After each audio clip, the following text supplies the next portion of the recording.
Reglamento Autónomo de Trabajo del SINART fue publicado en el Diario Oficial La Gaceta el 18 de febrero del año 2020. Esto significa que a partir de ese momento dicho reglamento entró en vigencia y comenzó a regir en el SINART.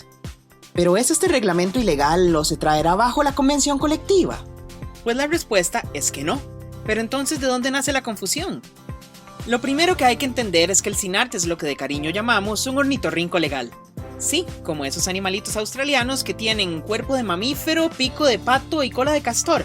Solo que en el caso del SINART es más o menos que tenemos como cuerpo de empresa privada, pero cabeza de institución pública. Y esto genera dudas a la hora de entender cuáles reglas aplican, como la confusión sobre el reglamento, por ejemplo. Básicamente, lo que pasa es que en el mundo hay dos tipos de organizaciones, las instituciones públicas y las empresas privadas.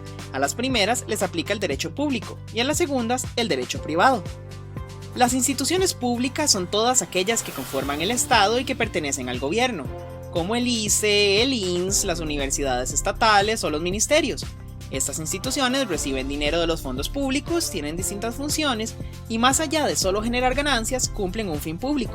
Además, son regidas por una ley especial que conoceremos más adelante, la Ley General de la Administración Pública. Por otro lado, las empresas privadas son todas las sociedades anónimas, como Coca-Cola, Teletica, La Pozuelo o hasta la pulpería de la esquina. No se financian con fondos públicos, no forman parte del gobierno y principalmente lo que buscan es generar dinero. Además, para todo lo relativo a sus relaciones laborales, la ley que aplica a estas organizaciones es el Código de Trabajo.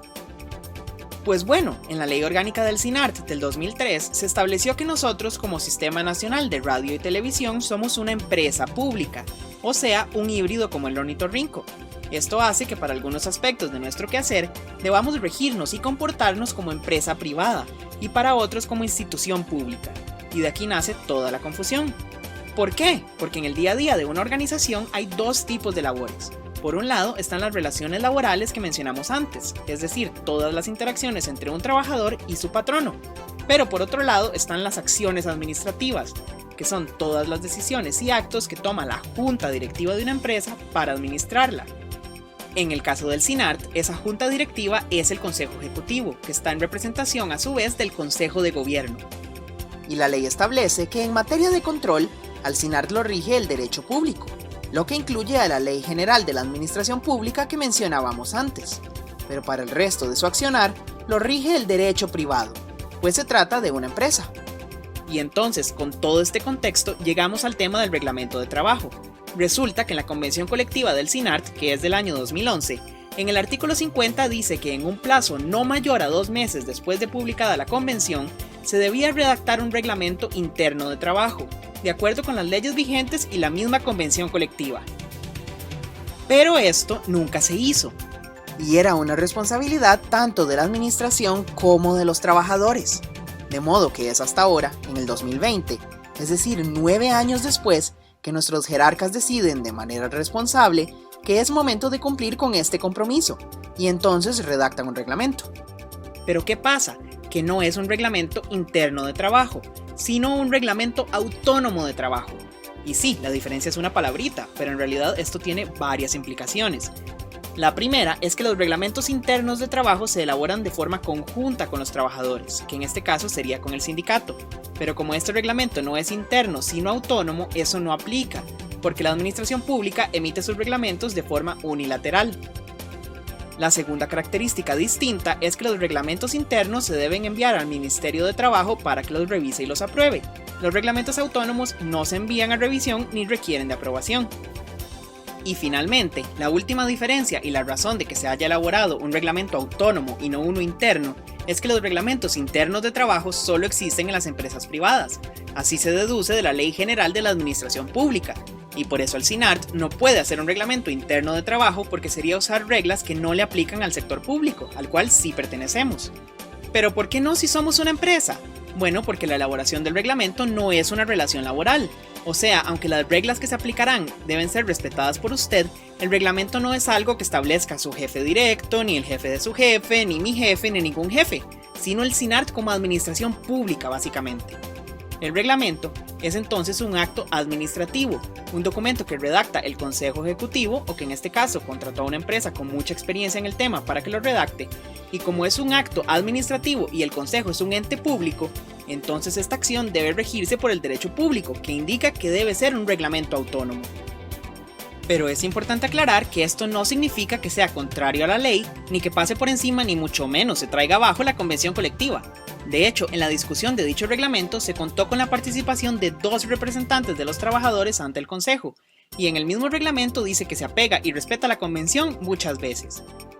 También, todas las personas trabajadoras del SINART fueron escuchadas, ya que recibieron el reglamento y tuvieron la oportunidad de proponer cambios.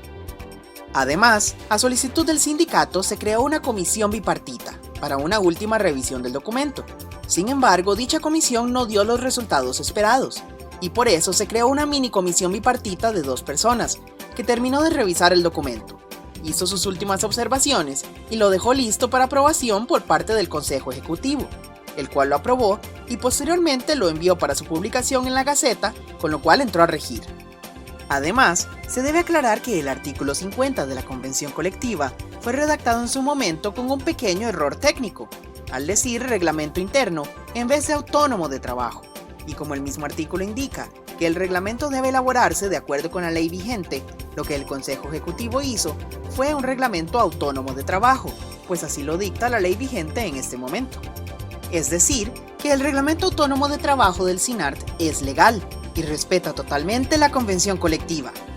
Además, incorpora novedades muy positivas para las personas trabajadoras, como la equiparación de una jornada laboral para que ahora todos y todas laboremos 44 horas por semana sin distinciones, eliminando una discriminación que existió por muchos años. Además, el reglamento plantea hasta 4 días hábiles con goce de salario para llevar a citas médicas a adultos mayores, personas con discapacidad o enfermos graves cuando estos sean económicamente dependientes y estén al cuidado de la persona trabajadora del SINART, solo por poner algunos ejemplos. Por eso es que, como pueden darse cuenta, el Reglamento Autónomo de Trabajo es positivo para las personas trabajadoras del SINART, ya que busca ordenar y aclarar las relaciones laborales en nuestra empresa, basadas en el respeto y el entendimiento mutuo. Conozca más sobre el reglamento visitando el sitio web www.costarricamedios.cr/Reglamento Autónomo de Trabajo.